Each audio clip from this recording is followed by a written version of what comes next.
পরীক্ষা শেষে বাড়ি ফেরার পথে যে মেয়েটার স্বপ্ন ছিল নতুন একটা ভবিষ্যৎ গড়ার, সেই মেয়েটার জীবন যেন এক মুহূর্তে থমকে গেল।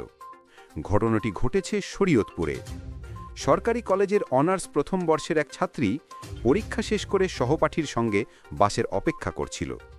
কিন্তু সন্ধ্যার সেই সময়টা হয়ে ওঠে তার জীবনের সবচেয়ে ভয়ঙ্কর সময়। অভিযোগ অনুযায়ী হঠাৎ করে কয়েকজন যুবক পথরোধ করে তাদের জোর করে নিয়ে যাওয়া হয় নির্জন বনবিভাগ এলাকায়। তার সঙ্গে থাকা সহপাঠীকে আটকে রেখে মারধর করা হয়, তার মোবাইল ফোন ছিনিয়ে নেওয়া হয়। এদিকে অসহায় সেই ছাত্রীকে ৩ জন যুবক পালাক্রমে নির্যাতন করে। প্রায় ২ ঘন্টা ধরে চলে সেই ভয়াল সময়।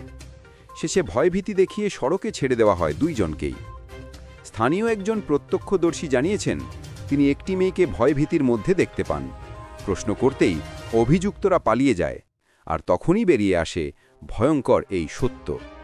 মেয়েটিকে গুরুতর অসুস্থ অবস্থায় শরীয়তপুর সদর হাসপাতালে ভর্তি করা হয়েছে। চিকিৎসক জানিয়েছেন, তিনি শারীরিক নির্যাতন ও গুরুতর মানসিক ট্রমার শিকার। এই ঘটনায় গভীর উদ্বেগ জানিয়েছে সাধারণ মানুষ। সামাজিক যোগাযোগ মাধ্যমেও তীব্র নিন্দা জানানো হচ্ছে। পুলিশ জানিয়েছে, ভিকটিম বর্তমানে অসুস্থ থাকায় বিস্তারিত বক্তব্য নেওয়া যায়নি। পরিবারের সঙ্গে যোগাযোগ চলছে। লিখিত অভিযোগের ভিত্তিতে আইনি ব্যবস্থা নেওয়া হবে। প্রশ্ন থেকেই যায়, একজন শিক্ষার্থীর নিরাপত্তা যদি এভাবে ভেঙে পড়ে, তাহলে সমাজ আমরা কোন পথে যাচ্ছি? এই ধরনের ঘটনার বিরুদ্ধে আমাদের সবাইকে সোচ্চার হতে হবে। আপনি এই ঘটনায় কি মনে করেন? কমেন্টে আপনার মতামত লিখুন।